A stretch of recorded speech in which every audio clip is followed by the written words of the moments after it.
I stood in the kitchen of the old house in Ohio, the one I've called home for over 40 years, when Nate, my son-in-law, laid it out plain.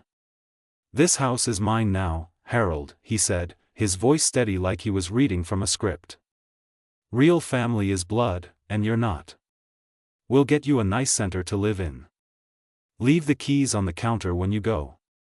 He was talking about selling the place out from under my daughter and me, all because he thought blood ties trumped everything else. I didn't raise my voice or push back right then. Instead, I nodded, feeling a quiet resolve build inside. This wasn't going to be a shouting match or a brawl. I'd teach him a lesson in what family really means, the kind that sticks without a single raised fist. That I didn't argue with Nate that day in the kitchen. Arguing wouldn't change a man like him, who saw the world in straight lines of blood and contracts. Instead, I walked away from the counter where the keys sat untouched, my mind already turning to the lessons I'd learned over decades. This house in Ohio wasn't just walls and a roof, it was a foundation built on choices that went beyond DNA. I'd raised 46 foster kids here, one after another, watching them arrive scared and leave stronger. They came from broken places, abusive homes, neglect, uncertainty, and I gave them stability, meals at the table, and nights where stories replaced silence. Now, those kids were scattered across the country, living lives that proved family isn't born, it's made. Take Maria, the first one who stayed long enough to call me Dad. She arrived at 7, all wide eyes and bruises hidden under long sleeves. I taught her to read in this very kitchen, sounding out words from old picture books while pancakes sizzled on the stove. Today, she's Dr. Maria Ellis, a pediatrician in Chicago, saving kids just like she once was. Or Jamal, who showed up at 14, angry at the world after losing his parents in a car wreck. He slept in the attic room, the one with the slanted ceiling that made him feel hidden. I got him into woodworking classes at the community center, and now he's Jamal Rivera, owner of a construction firm in Texas, building homes for families who need them most. Each one of them left a mark on this place, a drawing taped to the fridge, a repaired porch step, a recipe scribbled in the margins of my cookbook. Over the years, they spread out like roots from a tree. Sarah became a teacher in New York, inspiring classrooms full of inner-city students with the same patient guidance I gave her when she struggled with math homework late into the night. David, who came to us at 10 after bouncing between relatives, joined the military and rose to captain, leading teams with the discipline he learned from our family routines. Then there was Lena, the entrepreneur who started a small bakery in California after I showed her how to knead dough and dream big. She employs single moms now, giving them the second chances we gave her. And don't get me started on the investigators, twins, actually, Mike and Rachel, who both ended up in law enforcement. Mike's with the FBI in Virginia, tracking down missing persons, while Rachel's a detective in Florida, solving cases with the sharp intuition she honed arguing points at our dinner table. They've all called this house home, even after they left. Thanksgivings brought them back in waves, filling the living room with laughter and updates on their lives. Emails and calls came regular, sharing milestones, graduations, weddings, the birth of their own kids. In those messages, they didn't talk about biology, they talked about promises kept. "Dad," one wrote after landing a big promotion, "you showed me that showing up matters more than any last name." Another, after adopting her first child, said, "This house taught me love isn't inherited, it's earned through deeds." I kept a scrapbook of it all, tucked in the desk drawer, pages thick with photos and letters. It wasn't for show, it was proof that family thrives on actions, not just words or shared genes. Nate didn't know any of this, or if he did, he dismissed it. He'd married my biological daughter, Lisa, 5 years back, and moved in thinking the house was his ticket to a bigger life. Lisa and I had built this place together after her mother passed, added the extra bedrooms for the Fosters, planted the garden out back for summer barbecues. But Nate saw dollar signs, not memories. He figured blood made him the heir, and an old man like me was just in the way. "Real family is only blood," he'd said, as if that erased everything. I could have told him then about the officers who patrolled these streets because I encouraged them to serve, or the teachers shaping young minds because I believed in education over excuses.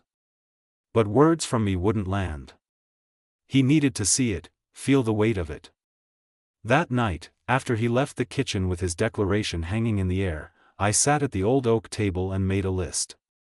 Not of complaints, but of allies. I picked up the phone and started calling. First was Anna, the nurse in Boston. She'd been 12 when she escaped an abusive home and landed here. "Dad," she said, her voice warm over the line, "whatever's going on, I'm in." Then Leo, the officer in Detroit, who at 9 learned to trust again after foster system letdowns. "Count me there," he replied without hesitation.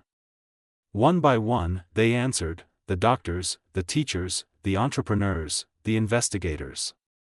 46 calls, though some numbers had changed, and voices on the other end carried the same gratitude. "This house saved me," one said. "It's more than bricks, it's where I became me." By morning, the plan took shape. We wouldn't fight in the driveway with raised voices or legal papers thrown like weapons. No, we'd change the battleground to neutral ground, the city library and the civic council meeting room downtown. Public places where truths could stand without walls closing in. I texted Nate a simple invitation: let's talk peacefully about the future. Library at 2 p.m. tomorrow. Bring Lisa if you want. He agreed, probably thinking it was my surrender. Little did he know, my kids, my real family, were already coordinating. They booked buses from their cities, used work badges for quick travel, and planned to arrive not as a flashy group, but as everyday people with stories to share. Each would wear a plain tag, their name, profession, and a snippet of their past. Nurse Anna, once age 12, escaped abuse. Officer Leo, age 9, learned to trust. No suits or banners, just quiet dignity, the kind that speaks louder than shouts. As I prepared, I walked through the house one more time, touching the spots that held memories. The hallway where foster kids lined up for school on rainy mornings, umbrellas in hand and lunches packed. The backyard swing where Jamal and I fixed bikes, teaching him that fixing things starts with patience. The living room couch where Sarah read aloud to the younger ones, her voice steadying the chaos. This wasn't fluff or sentiment, it was the core of what we'd built.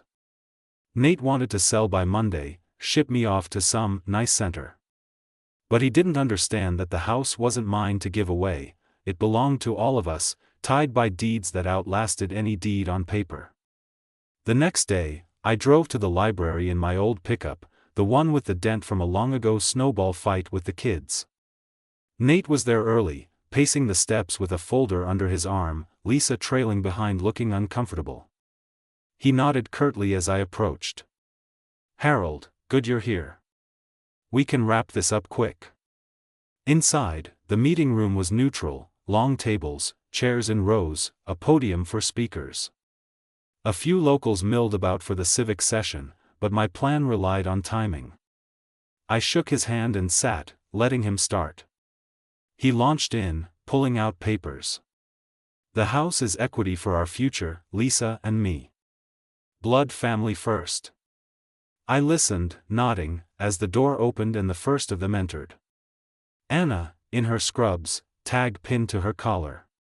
Then Leo, badge glinting under his jacket. More followed, Maria with her stethoscope, Jamal in work boots, Sarah carrying a stack of lesson plans. They took seats quietly, filling the room with presence, not noise. Nate glanced around, confusion flickering. "What's this?" I leaned forward. "This is family, Nate. Not by blood, but by choice. Let them speak." One by one, they stood. Anna first, "This man gave me a home when no one else would. I became a nurse because he showed me care heals." Leo next, "He taught me trust builds strength. Now I protect others." Jamal, "From this house, I learned to build, not break. My business helps families like mine was." The room grew thick with their words, each testimony short and pointed, weaving a tapestry of lives changed. Sarah spoke of classrooms filled because of late-night tutoring here. David, on video call from his base, shared how leadership started with family accountability. Even the investigators added their pieces, cases solved with the ethics instilled at our table. Nate shifted, his folder untouched now. He hadn't expected this, not the professionals, not the gratitude radiating like quiet light. Lisa's eyes welled, her hand on his arm. But I knew twists were coming, layers he couldn't anticipate.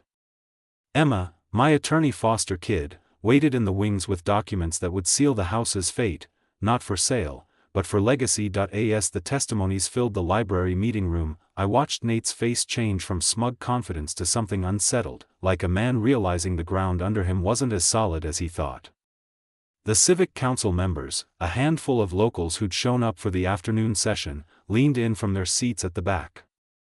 This wasn't a courtroom drama or a heated debate, it was a simple sharing of truths, voices steady and real. My foster kids spoke one after another, their words landing like stones in still water, rippling out. No one raised their voice or pointed fingers, just facts of lives rebuilt in that Ohio house. Maria went next after the investigators wrapped up. I was 7 when Harold took me in, she said, her doctor's coat folded over her arm. No blood tie, but he made me feel like I belonged.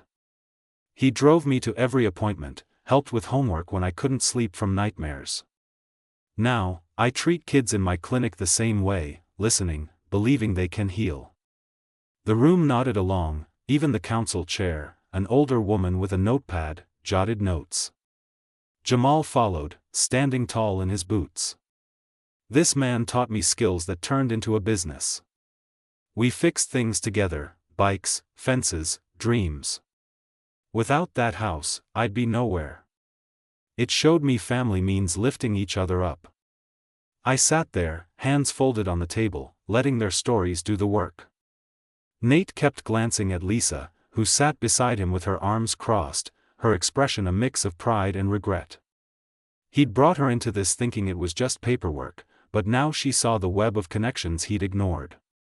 The door creaked open again, and in walked more of them, Sarah with her stack of papers, David patched in via a laptop screen from his military post. Discipline starts at home, David said through the speakers. Harold's routines, chores, talks, accountability, shaped how I lead my unit. Family isn't genes, it's the structure that holds you steady. The air in the room felt charged, not with anger, but with the weight of gratitude. Locals whispered among themselves, recognizing some faces from town events over the years. One council member, Mr. Ellis, ironically sharing Maria's last name, though no relation, cleared his throat. This sounds like more than a family spat. If this house represents community impact, we should hear the full picture. I nodded to him, appreciating the opening. That's when Nate decided to push back. He stood up abruptly, smoothing his shirt, and pulled a folder from his briefcase. This is touching, Harold, but sentimental stories don't change facts. I've got a realtor here, Mr. Thompson, from downtown. We've got a pre-lease agreement ready. The house sells by Monday, and you move to that center. Blood family gets the say. Mr. Thompson, a slick man in a tie, stepped forward from the side door where he'd been waiting. He laid out glossy printouts on the table, market values, buyer interest, timelines. Prime location in Ohio suburbs, he said, pointing to figures. Equity for the young couple here. We can close fast. Nate nodded along, regaining some color in his cheeks, as if the numbers made everything right. Lisa shifted uncomfortably but stayed quiet. The room murmured, and I could see doubt creeping into the council's eyes.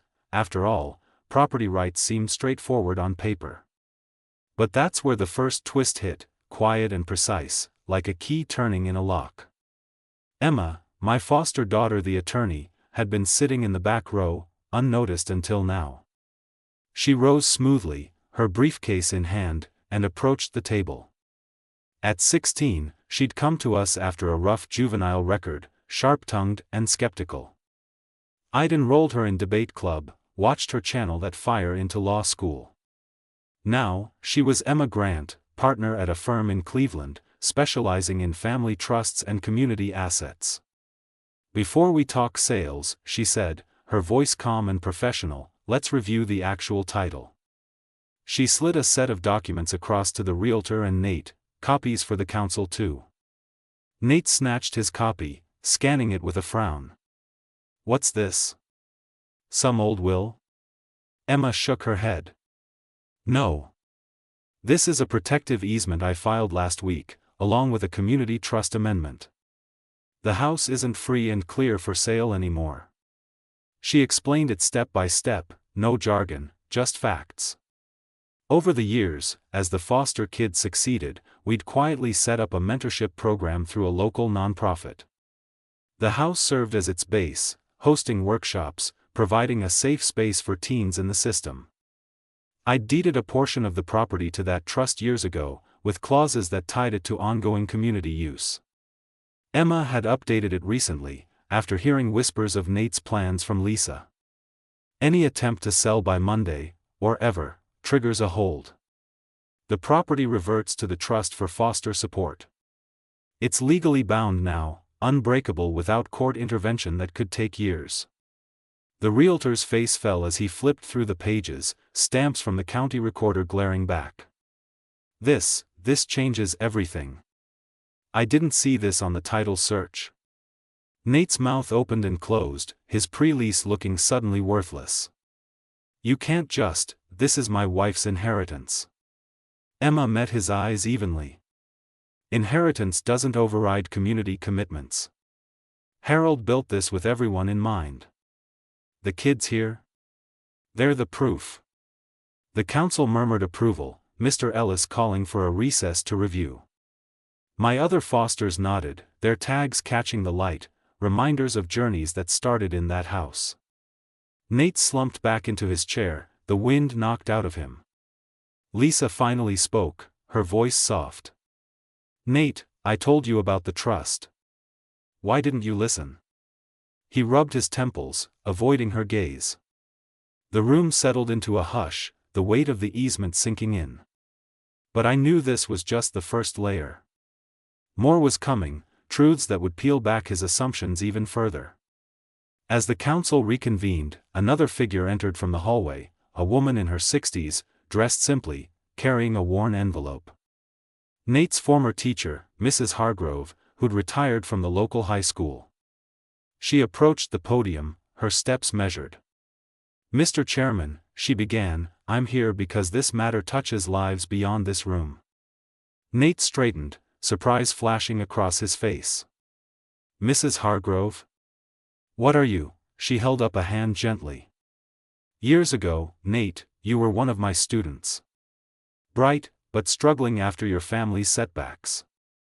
That scholarship you got for college? It came from a charity fund." She paused, glancing at my eldest foster daughter, Clara, who stood near the front. Clara had been the first teen I took in, at 15, after she'd aged out of another home too soon. She'd gone on to start that very charity, funneling donations to kids like Nate once was, scholarships, tutoring, emergency aid. The fund was led by Clara Brown, Mrs. Hargrove continued. She built it with lessons from her foster father, Harold. Volunteer work, community drives. Your path upward? It was supported by the very family you call not real. Clara stepped forward then, her tag reading, Clara, age 15, built futures from scratch. She didn't gloat, she just nodded. We never met, Nate, but I'm glad it helped. That's what family does, lifts without keeping score. Nate stared at the floor, the pieces clicking. The man who dismissed us as outsiders had been pulled forward by our efforts, indirectly tied to the house all along. He had nothing to say now, his arguments dissolving. The council noted it all, the room alive with quiet realization. Lisa reached for his hand, but he pulled away slightly, processing. I spoke up then, keeping my tone even. Nate, this isn't about winning. It's about seeing what's real. As the meeting wound down, the door opened once more. His mother, Evelyn, entered, her face lined with travel. She carried a letter, yellowed with age, and made her way to the front. Evelyn, Nate's mother, moved through the library meeting room with the careful steps of someone carrying more than just a letter. Her silver hair was pulled back simply, and her coat still held the faint chill from the October air outside. The council members paused their notes, sensing the shift in the room's energy. My foster kids, scattered among the chairs, watched quietly, Anna with her nurse's empathy, Leo scanning like the officer he was. Nate looked up sharply, his face paling as she approached the podium. "Mom? What are you doing here?" His voice cracked just a bit, the first real vulnerability I'd heard from him since his kitchen declaration. She placed the envelope on the table, her hands steady despite the years etched into them. "Nate, I came because this can't go on like this. Harold invited me after Lisa called, worried. And I brought something you need to see." She unfolded the letter slowly, holding it up so the words caught the fluorescent light. It was handwritten, the ink faded but legible, dated over a decade ago. "This is from your father, before he passed. He wrote it after the fire that took our old place down the street." I remembered that night vaguely, the sirens wailing through the neighborhood, the community rallying with blankets and hot coffee. Our house had been the gathering point, fosters and neighbors alike sorting donations, offering shoulders. Evelyn cleared her throat and read aloud, her voice carrying without strain. "To the Browns and everyone at that old house on Elm, when the flames took everything, it was your family that showed up. Not by blood, but by choice. Harold and his kids, those fosters you all talk about, organized the aid that got us through. Clothes for Nate, a place to sleep, even the counseling that helped us rebuild. Real family isn't what you're born into, it's who stands with you when it's hardest. Thank you for being ours when we had none left." She folded it back, tears glistening but not falling. "Your dad meant every word, Nate. He saw what Harold built here, not just a home, but a lifeline for folks like us." The room fell silent, the weight of the letter settling over everyone. Nate stared at the paper like it was a stranger, his earlier bluster gone. Lisa, sitting beside him, covered her mouth, eyes wide with the memory. I'd forgotten the details myself, but hearing it now brought it back, the late night sorting clothes in our living room, Clara and the others packing boxes while I drove supplies to the shelters. Nate's family had been hit hard, his dad lost his job in the aftermath, and we'd quietly helped with groceries and job leads through the nonprofit. No fanfare, just deeds done because that's what you do. Evelyn turned to me then. "Harold, you never asked for thanks. But Nate needs to hear it. This house? It's more than property. It's proof of what family can be." Nate shifted in his seat, rubbing his jaw as if to steady himself. The council chair, sensing the moment, leaned forward. "Mr. Thompson, the realtor, does this change your position on the sale?" The man gathered his papers hastily, shaking his head. "With the easement and now this history, it's not viable. Community ties like these make it protected asset." He excused himself politely, slipping out the side door. Nate didn't stop him, his eyes stayed on the letter, processing the connections he'd overlooked. My fosters exchanged glances, Maria nodding to Emma, Jamal giving Leo a subtle thumbs up. They'd come not to gloat, but to stand witness, their tags still pinned like badges of honor. I watched Nate closely, seeing the internal battle play out. He'd walked in thinking blood defined everything, ready to evict me and erase the legacy. But now, with his mother's words echoing his father's, and the room full of lives I'd shaped, the foundation cracked. Lisa touched his arm gently. "Nate, please. This is our family too." He pulled away at first, then stopped, exhaling long and slow. The council murmured among themselves, Mr. Ellis jotting final notes. "This testimony speaks volumes," he said. If there's agreement, we can close the session. Nate stood then, not abruptly like before, but with a measured rise. He faced the room, his voice low but clear. I was wrong. The words hung there, simple and raw. I thought family was just blood, inheritance, what I could claim. But seeing all of you, Harold's kids, my dad's letter, even my own past tied to this, it's clear I missed it. The house isn't mine to take. I'm dropping the claims. No sale, no center for you, Harold. He turned to me directly, his eyes meeting mine without deflection. I'm sorry. Publicly, here, to everyone. I let ambition blind me to what really matters. A ripple of relief moved through the group. Anna smiled softly, Leo nodded approval. Evelyn reached out, squeezing his hand. Lisa's shoulders relaxed, a small sob escaping as she hugged him. The council applauded lightly, the chair declaring the matter resolved in favor of the trust. No legal battles needed, just truth prevailing in a public space. I rose then, crossing to him with an open hand. He shook it firmly, the grip holding longer than expected. Nate, I said, keeping my tone even, mistakes happen. What counts is correcting course. Real family is who shows up when it's hard, and stays to build something better. He nodded, the apology lingering in his expression. As the room began to empty, people gathering coats and exchanging quiet words, I pulled him aside near the podium. This house stands because of everyone who's passed through it. Not for me alone, but for the kids still needing it. I paused, gauging his response. How about you help make it even stronger? We're setting up a free Saturday tutoring club here, for shelter kids, fosters like these folks were. Simple sessions, homework help, life talks. Join us. Turn this into action. Nate hesitated, glancing at Lisa and Evelyn, who watched encouragingly. Then he straightened. Yeah. I can do that. Coordinate schedules, maybe bring some resources from my job. It wasn't grand, but it was a start, deeds over words, just like I'd always taught. The council members filed out, one stopping to thank me personally. You've got a real community here, Harold. Ohio's better for it. My fosters lingered, hugging and sharing plans. Maria offered to volunteer medical checks for the club. Jamal promised building supplies for a study nook. Emma confirmed the trust updates, ensuring the house's protection for years. As we stepped outside into the crisp afternoon, the group dispersed, not in a rush, but with purpose. Buses waited for those traveling far, work badges tucked away. Leo clapped Nate on the back. Welcome to the fold, man. Evelyn hugged me tightly.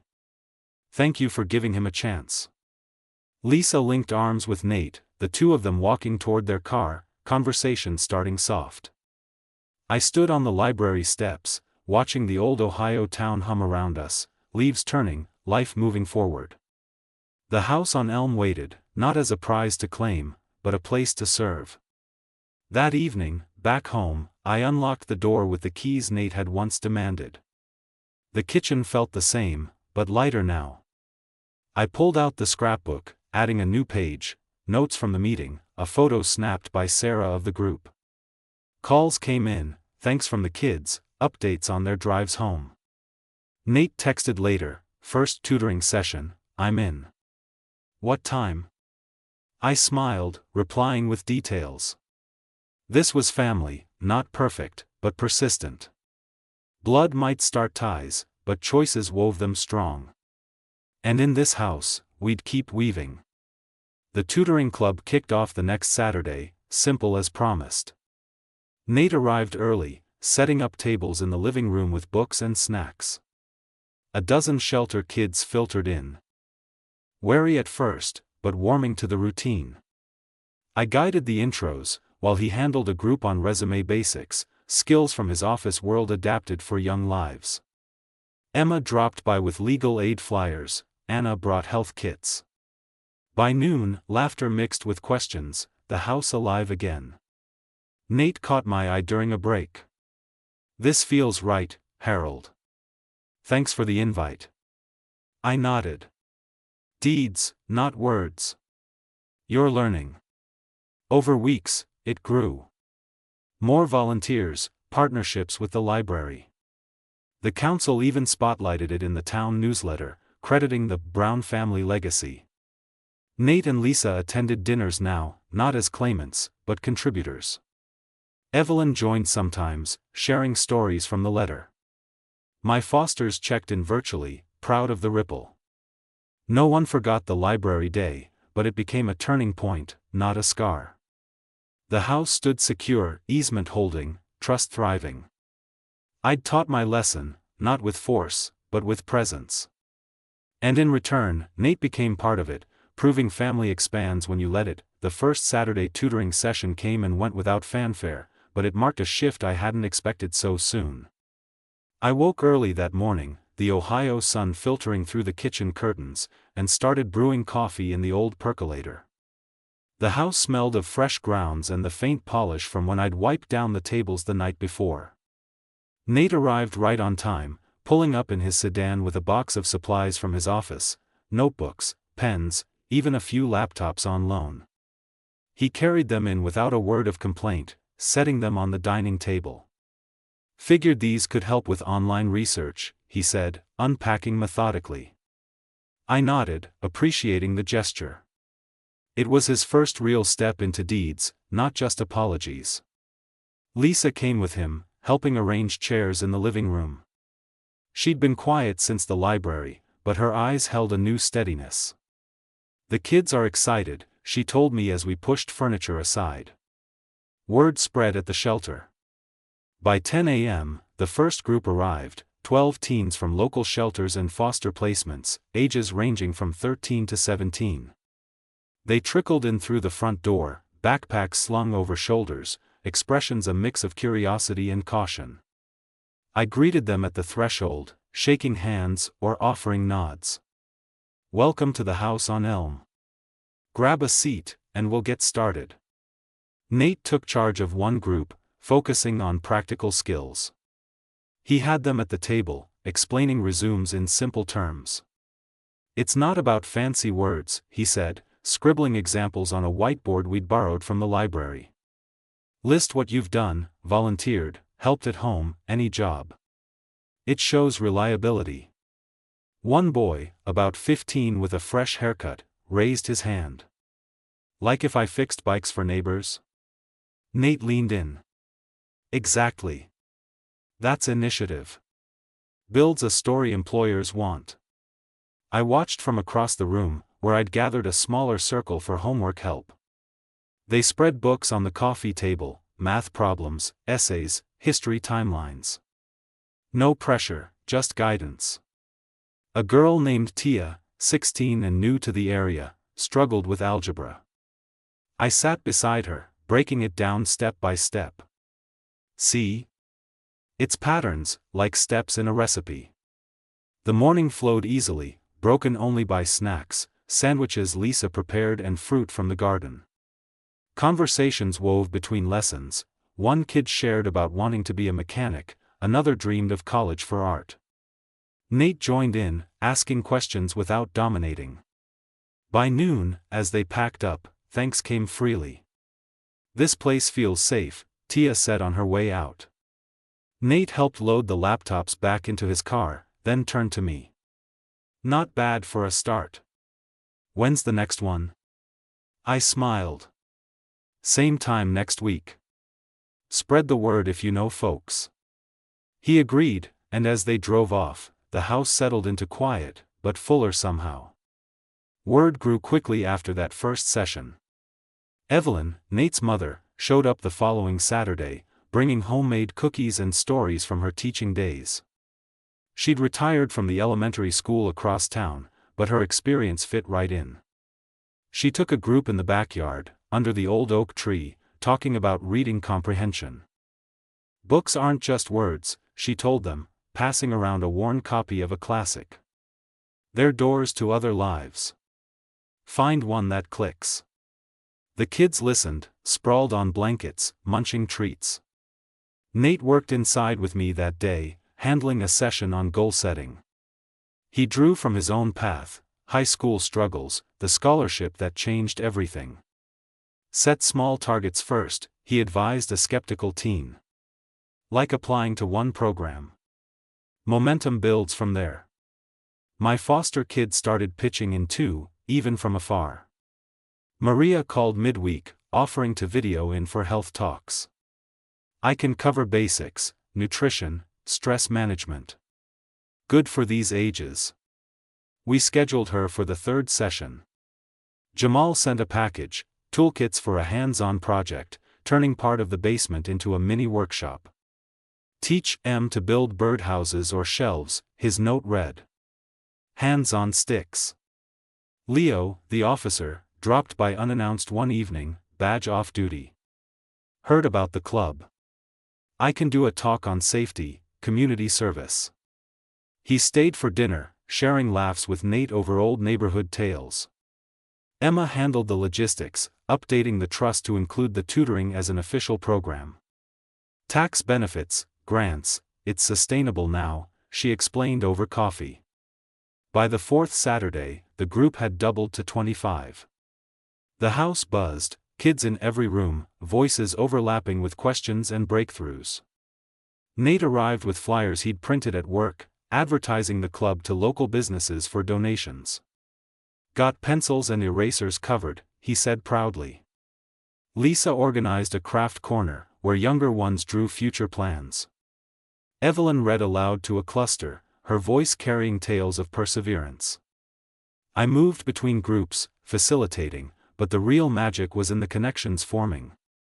One boy, Marcus, who'd been quiet before, opened up during Nate's session. My dad's gone, mom's working doubles. This helps. Nate nodded. I get it. Keep coming. The council took notice soon after. Mr. Ellis, the chair from the library meeting, stopped by uninvited one afternoon. Heard this is turning into something big, he said, touring the setup. Town newsletter wants a feature. Community impact like this, it's what we need more of. I showed him the scrapbook, now thicker with photos from the sessions, kids smiling over completed worksheets, Nate demonstrating a computer program.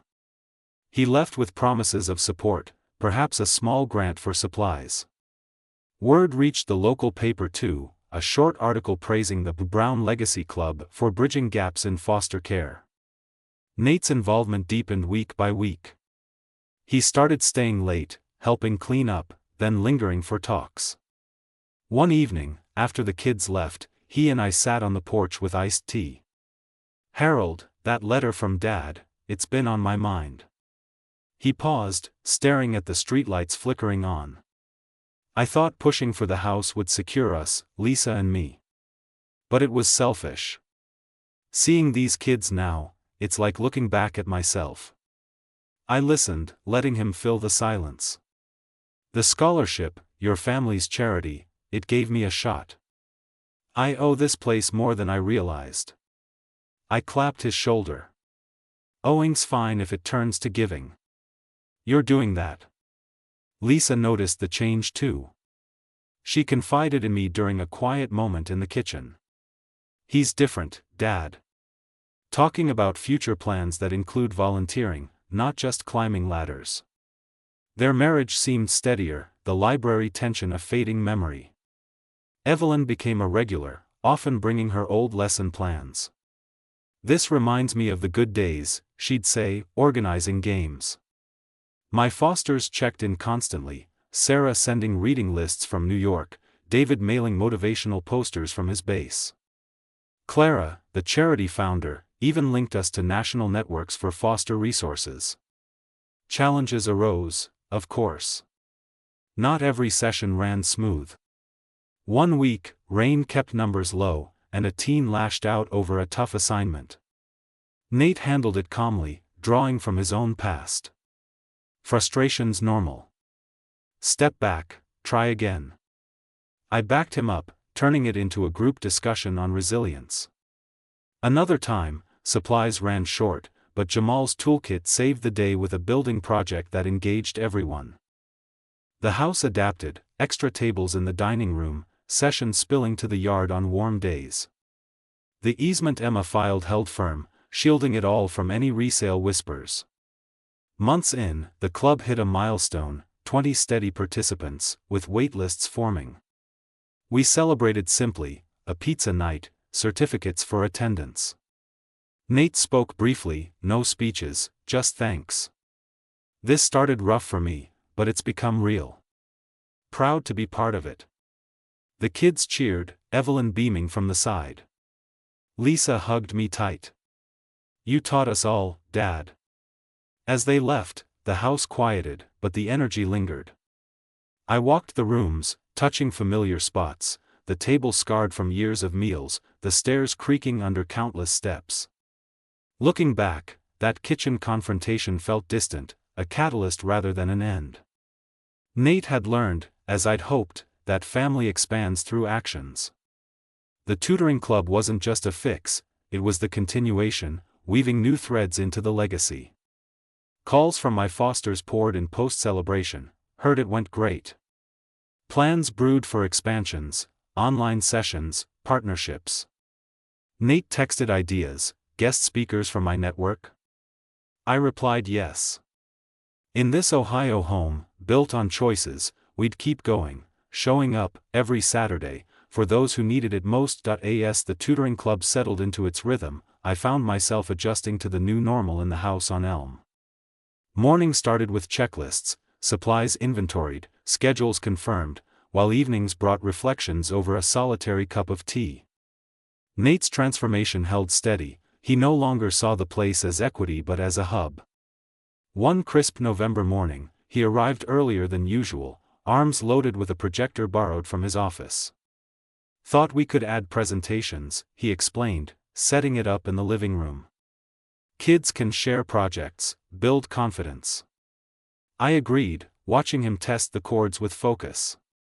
Lisa followed, carrying trays of muffins she'd baked the night before.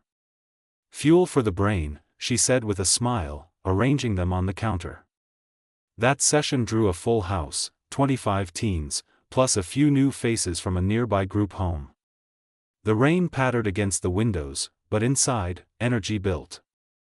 I started with the usual greetings, then handed off to Evelyn for a reading circle in the den. She had them discussing short stories, prompting thoughts on choices and consequences. What would you do in this character's shoes? She asked, her voice drawing them in. Nate fired up the projector for his group, showing a simple slide deck on career paths. Not just doctors or lawyers, he said. Mechanics, artists, entrepreneurs, pick what fits. A girl named Sophia, 14 and artistic, lit up. Can I show my sketches? Nate nodded, and soon her drawings filled the screen, vibrant scenes of city life. The room applauded, her confidence blooming right there. I handled the homework rotations, moving from math puzzles to essay outlines. Marcus, the quiet one from before, stuck with me for history. This part on civil rights, how does it connect to today? He asked, pen poised. I explained the threads, protests to policies, everyday actions to change. History's not past, it's lessons for now. By break time, conversations spilled into the kitchen, kids grabbing muffins and sharing weekend plans. One boy mentioned a school fair, another talked about a part-time job hunt. Nate joined in, offering tips without lecturing. Start with what you know. Builds from there. As the session wrapped, Sophia lingered. Thanks for letting me present. Feels good. Nate packed the projector slowly. Come back next week. More spots open. The momentum carried into the following weeks. Maria's video session went off without a hitch. She beamed from her Chicago clinic, screen shared in the living room. Let's talk health basics, she began, covering sleep, meals, and handling stress. The kids asked questions freely, about diets on tight budgets, coping with family moves. Routine helps, she advised. Like this club, shows up regular. Jamal's toolkit saw use in a building workshop. Groups assembled model bridges from scrap wood, learning measurements and teamwork. Measure twice, cut once, I reminded them, echoing lessons from years back. Leo's safety talk drew serious nods, tips on online privacy, community resources. Knowledge protects, he said, handing out pamphlets. Emma's legal tweaks kept everything smooth. She visited one afternoon, laptop in tow, to file for nonprofit status. Opens doors to funding, she told me over lunch. Grants for materials, even a part-time coordinator. The council support materialized too, a $500 check from Mr. Ellis, presented at a quick ceremony. For the Brown legacy, he said, shaking hands with Nate and me. The local paper followed with a photo spread, kids at tables, Evelyn reading, the projector glowing. From family dispute to community beacon, the headline read. Circulation brought inquiries, other shelters wanting to partner, schools suggesting referrals. Nate's role evolved naturally. He coordinated with his workplace for more donations, computers, software licenses. Boss is impressed, he shared one evening as we stacked chairs. Talking about matching contributions. Lisa dove deeper too, organizing field trips, a tour of the library where it all started, visits to Jamal's construction site via video. Evelyn expanded her stories into writing prompts, helping kids journal goals. Words on paper make them real, she'd say. My fosters wove in remotely, Sarah curating book donations, David sending care packages with motivational notes. Clara's charity linked us to a national foster network, sharing best practices. You're a model, her email read. Keep it going. Winter set in with snow dusting the yard, but the club adapted. We shifted outdoor plans inside, using the basement for active games. One stormy Saturday, only 15 showed, but quality shone. Nate led a goal-setting workshop, kids mapping one-month plans on worksheets. Track progress, adjust as needed, he guided. A teen named Rico, struggling with grades, set his first target, daily reading. I'll try. I paired with him later, recommending easy starts. By session's end, he pocketed the sheet. This house, it's like a reset. Nate overheard, nodding. That's the point. Challenges tested us. Budget stretched thin 1 month, we rationed supplies until Emma's grant application landed $2,000. A kid's outburst over a failed project, frustration boiling over, required calm intervention. Nate and I sat with him in the kitchen. Setbacks happen. Learn and move. He nodded, returning to the group. Attendance dipped during holidays, but we pivoted to virtual check-ins, Maria hosting Q&A calls. The house felt the ebbs, but held, creaks and all, a constant amid changes. Spring brought growth. Numbers climbed to 30, spilling into the garage for overflow. We added themes, career week with guest spots, Nate inviting a colleague for tech talk, Leo on public service. Sophia's art evolved, she led a drawing session, her sketches inspiring others. Marcus presented a history report, voice steady. Thanks to this place. Evelyn's prompts turned into a group zine, kids illustrating their stories. Publish it local, she suggested. The paper ran excerpts, drawing more volunteers. Nate and Lisa's life intertwined closer. They hosted a post-session dinner one night, inviting Evelyn and a few kids. Table talk flowed, futures, laughs. This feels like family, Lisa said, passing potatoes. Nate agreed. More than I knew. Their talks turned to kids of their own, plans including the club. Evelyn confided later, he's found his way back. I watched from the porch as they left, stars clear overhead. The lesson I'd planned in that kitchen had rippled far, Nate not just reformed, but rooted. By summer, the club stood as a fixture. We expanded to twice weekly, adding evening slots for working teens. Partnerships bloomed, library story hours, shelter collaborations. Funding steadied with sponsors, Jamal's firm, Clara's network. My scrapbook overflowed, photos of bridges built, essays written, smiles shared. Fosters visited in person now, Maria for a health fair, Sarah for readings. Leo patrolled the events, ensuring safety. Emma's status secured a van for outings. One June afternoon, as kids dispersed after a park trip, Nate pulled me aside. "Harold, about that original plan, evicting you, selling. Can't believe I thought that was right." I waved it off. "Past is past. Focus forward." He pressed. "No, seriously. The trust, the club, it's all because you built this. I'm grateful." We shook hands, solid. Lisa joined, hugging me. Proud of us all. The house thrived, rooms echoing with purpose. That quiet resolve from day one had borne fruit, not conflict, but community. Nate's deeds spoke now, weaving him in. As I locked up that evening, the neighborhood quiet, I knew, family grows through showing up, Saturday after Saturday, choice by choice. Summer deepened, turning the Ohio yard into a green haven for the club's outdoor sessions. We moved homework help under the oak tree, where shade cooled the sticky afternoons. Nate arrived with coolers of lemonade, his sleeves rolled up. "Keeps em hydrated," he said, pouring for the group. 35 kids now, a mix of regulars and newcomers, spread blankets and notebooks. Sophia led an art workshop, her portfolio growing from those first sketches. "Draw your goals," she instructed, pencil scratching paper. Marcus helped with history trivia, his confidence a far cry from early days.